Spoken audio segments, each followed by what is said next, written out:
হরে কৃষ্ণ, স্বাগত বন্ধুরা। তো এটা ছিল শিব চতুর্দশী দিনের ভিডিও। সেই ভিডিওটাই আজ একটু শেয়ার করলাম।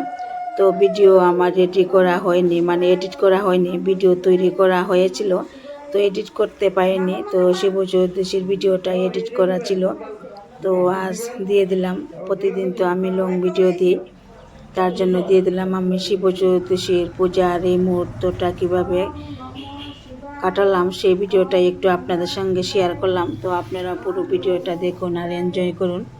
তো শিব চতুর্দশীর দিনে সকালবেলায় প্রথমে স্নান টান সেরে সব কিছু জোগাড় যন্ত্র করে মন্দিরে চলে গেলাম। পাশে এই দিদি আমার বাড়িতেই থাকে, দিদি আর আমি একসঙ্গেই গেলাম। তো দিদি আমার বাড়িতে আসার পর দিদি আর আমি একসঙ্গে সব কিছুই করি। তো তারপর মন্দিরে গেলাম।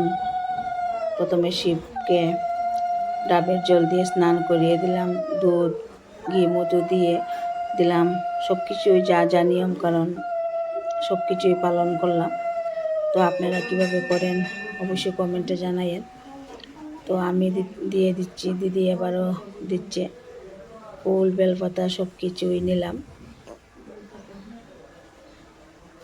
যখন পুজো দিতে গিয়েছিলাম তখন লোক সংখ্যা কম ছিল, তো এই বছর একদম খুব সুন্দর করে শান্তি করে শিব ঠাকুরকে পুজো দিয়েছিলাম। অন্যান্য বছর অনেকটাই ভিড় থাকে, তো সুন্দর করে শিব ঠাকুরকে পুজো দিতে পারিনি, ফুল বেলপাতা দেওয়া যায় না লোকের কারণে।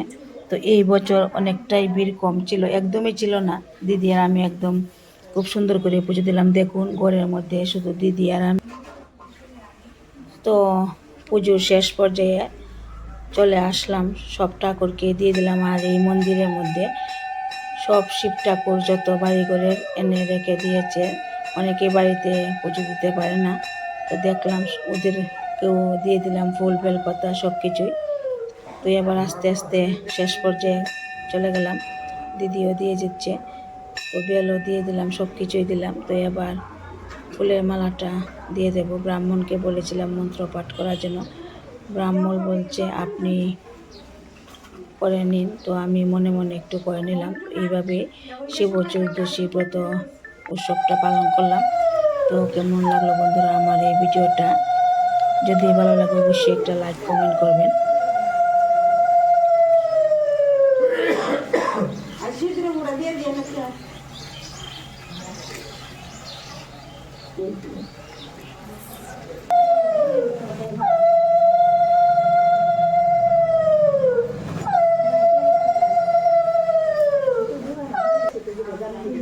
মালাটা দিলাম, দিয়ে সেটা সিঁদুর দিয়ে